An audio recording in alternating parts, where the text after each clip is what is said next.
오늘의 공모주. 오늘은 아직 끝나지 않은 2월 공모주 4대 천왕전 2부로 앞서 일부에서 언급되지 않았던 공모 정보를 간단하게 짚고 넘어가겠습니다.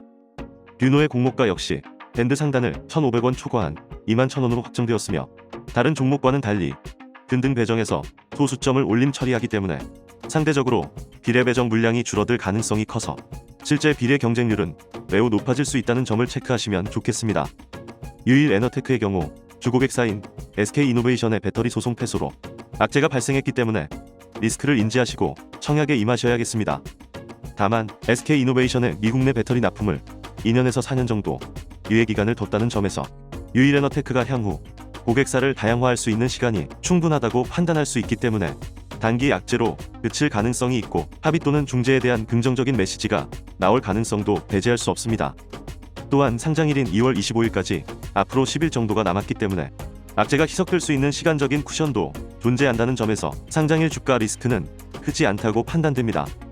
실제로 설 연휴 직후 SK이노베이션의 주가는 시초가 7%대 하락으로 시작했지만 종가는 4%대 하락 마감으로 선방했다는 점도 청약 결정에 참고하시면 좋을 것 같습니다. 2월 공모주 4대 천왕 2부에서는 AI 테마라는 공통 분모를 가지고 있는 C랩과 뷰노를 라이벌 구도에서 평가해보는 시간을 갖겠습니다. 4차 산업혁명에서 빠질 수 없는 핵심 테마인 인공지능 중 영상 분석 AI 솔루션 C랩과 의료 분야 AI 솔루션 뷰노가 맞붙었습니다. 먼저 두 기업이 어떤 사업을 하고 있는지 간단하게 살펴보겠습니다. C랩은 미국 GPU 1위 엔비디아도 인정한 기술력, 이제는 주가로 인정받자 라는 각오로 대결에 임하고 있고, 이에 뷰노는 잘나가는 테마가 무려 3개, 기술력과 테마빨, 이보다 좋을 수 있나? 라는 메시지로 화답하고 있습니다. C랩의 주력 사업은 대용량 영상 데이터를 초고속으로 분석할 수 있는 플랫폼 사업입니다.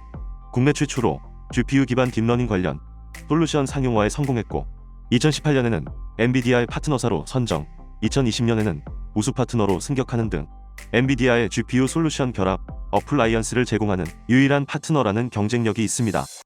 또한 천여 대의 CCTV를 실시간으로 분석할 수 있는 영상인식 플랫폼 개발을 통해 국방 분야 레퍼런스를 확보하여 산업 전 분야로 확장할 수 있는 토대를 마련한 것으로 보입니다. 한편 뷰노의 주력 사업은 인공지능 딥러닝 기술을 의료 분야에 적용하여 의료 현장의 업무 효율을 높일 수 있는 솔루션 사업입니다.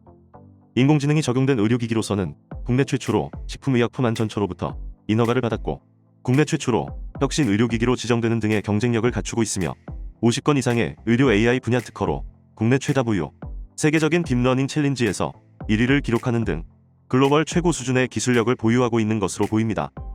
성장 전략 측면에서 C랩은 AI GPU 센터를 구축, 클라우드 서비스를 통한 실시간 초고속 AI 영상 분석 솔루션 개발로 B2C 사업 영역까지 확대한다는 전략을 가지고 있고, 뷰노는 일본에서 소니 계열사인 M2와 솔루션 판권 계약을, 대만에서는 최대 헬스케어 그룹 CHC와 독점 판권 계약을, 미국에서는 FDA 승인 절차를 진행하는 등 해외 진출을 본격화한다는 계획을 가지고 있습니다. 한편 C랩은 2019년 흑자 전환에 성공했으며 2020년 3분기까지는 소폭 적자로 확인되지만 4분기 실적 비중이 높은 사업 환경을 감안하면 올해도 7.6억의 영업이익을 달성할 거라는 회사 측의 전망이 있었다는 점은 긍정적입니다. 하지만 상장일 리스크가 될 수 있는 부분은 객관적인 투자 조건에서 앞서고 있는 오로스 테크놀로지와 동시 상장한다는 점이며, 오로스 테크놀로지보다 시총이 작다는 장점이 있지만 코넥스로부터 이전 상장하는 케이스라 상장일 차익 실현을 위한 매도 물량의 주의가 필요하고, 주당 단가가 오로스 테크놀로지보다 높다는 점도 투자자의 심리에 영향을 줄 것으로 보입니다. 뷰노의 경우 기술 특례 상장으로 현재까지 매년 70억 수준의 적자가 지속되고 있고 2022년 영업이익 추정치가 56억인 것에 비해 2023년 영업이익 추정치는 205억 수준으로 대폭 상향되었기 때문에 실현 가능성에 대해서는 다소 보수적으로 판단하는 것이 좋지 않을까 합니다. 공모주 오디션에서 심사위원장 역할을 맡고 있는 기관은 어떤 평가를 했는지 확인해 보겠습니다. C랩과 뷰노 각각 1300대 1, 1400대 1이 넘는 높은 경쟁률을 기록한 가운데 C랩은 코넥스 시세에 따른 자신감 때문인지 신청 가격 이상으로 공모가 밴드 상단보다 4,000원을 높이는 강수를 두었고, 뷰노는 4대 천왕 중 가장 높은 기관 경쟁률을 기록하며 공모가 역시 밴드 상단을 1,500원 초과하는 수준에서 결정했습니다. 기관은 이번에도 두 기업 모두 S급에 해당하는 평가를 내렸다고 봐야 할 것 같습니다. 공모주 한 잔이 상장일 옥석을 가리기 위해 간단한 지표로 평가하는 방법인 옥석 진단에서는 두 기업 모두 비슷한 수준으로 확인됩니다.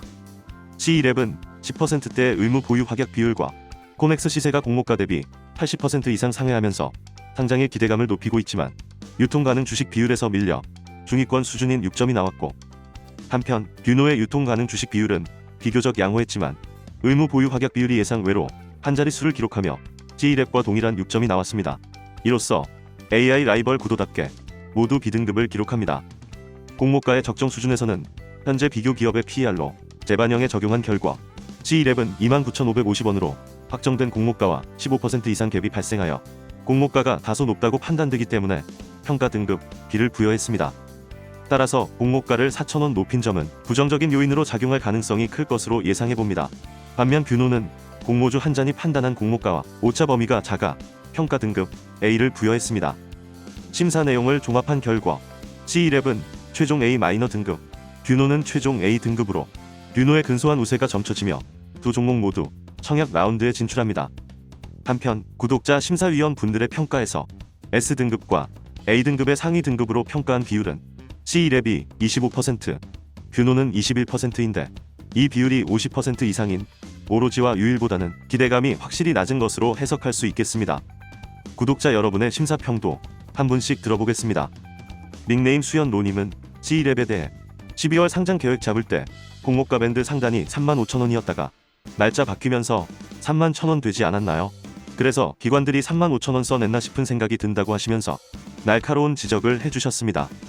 제 생각에는 기관들이 35,000원으로 신청한 것보다는 C1랩은 처음부터 35,000원에 확정하고 싶었는데 눈치를 보다가 수요 예측 결과와 코넥스 시세가 괜찮으니 이때다 싶어 공모가를 높인 것 같은 느낌이 듭니다. 닉네임 윤정환TV님은 뷰노에 대해 비례 청약까지 하려고 뷰해보니 노라고 하네요. 의무 확약이 걸린다는 언어 마법 같은 심사평을 남겨주셨습니다. 오늘도 심사평을 해주신 모든 분들께 감사의 말씀을 드립니다.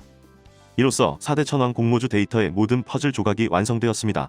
객관적인 전력에서 4대 천왕 중 왕좌는 오로스 테크놀로지가 차지했으며 유일에너테크, 뷰노 C1랩 순으로 평가 순위를 확인해 볼 수 있었습니다.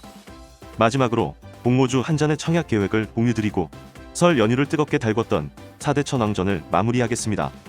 인당 균등 배정 수량 예상치는 증권사별 최근 주간한 공모주 청약 건수가 1.5배에서 2배 수준으로 증가했다는 가정하에 배정받을 수 있는 인당 배정 수량을 예상해보았으며 오로스 테크놀리지와 유일 에너테크의 경우 4주에서 5주 배정될 가능성이 높다고 판단됩니다. 혹시라도 6주가 배정될 경우 납입한 청약증 거금이 부족한 상황이 되기 때문에 이에 대비하여 20주 이상 청약할 예정입니다. 신영증권 청약 메뉴에서도 최종 배정 수량은 고객 청약증 거금 내에서 배정한다는 문구가 있기 때문에 20주 이상 청약하는 것이 혹시 모를 상황에 대비하는 가장 좋은 방법이라고 생각합니다. 공모주 한 잔은 이렇게 4개의 종목 모두 균등 배정을 받을 수 있는 수량으로 청약할 예정입니다. 그렇다면 비례 물량은 어떤 곳에 청약하는 것이 좋을까요? 비례 배정 청약의 우선순위는 오로스 테크놀로지, 유일에너테크, C1랩, 뷰노의 순서로 생각하고 있습니다. 다만 오로스 테크놀로지와 유일에너테크 중 경쟁률이 낮은 곳에 집중하여 청약할 계획입니다. 청약 첫째 날 경쟁률을 한번 확인해 보겠습니다. 유일에너테크의 경쟁률은 첫날 158대 1로 세 곳 중 압도적으로 가장 높고 마지막 날까지 경쟁률이 가장 높을 것으로 보이기 때문에 이보다 경쟁률이 낮을 것으로 예상되는 오로스 테크놀로지에 청약할 예정입니다. 이 경쟁률은 균등과 비례 전체 수량에 대한 합산 경쟁률이라 실제 비례 경쟁률은 이보다 높으며 증권사별 배정 방식에 따라 차이가 있습니다.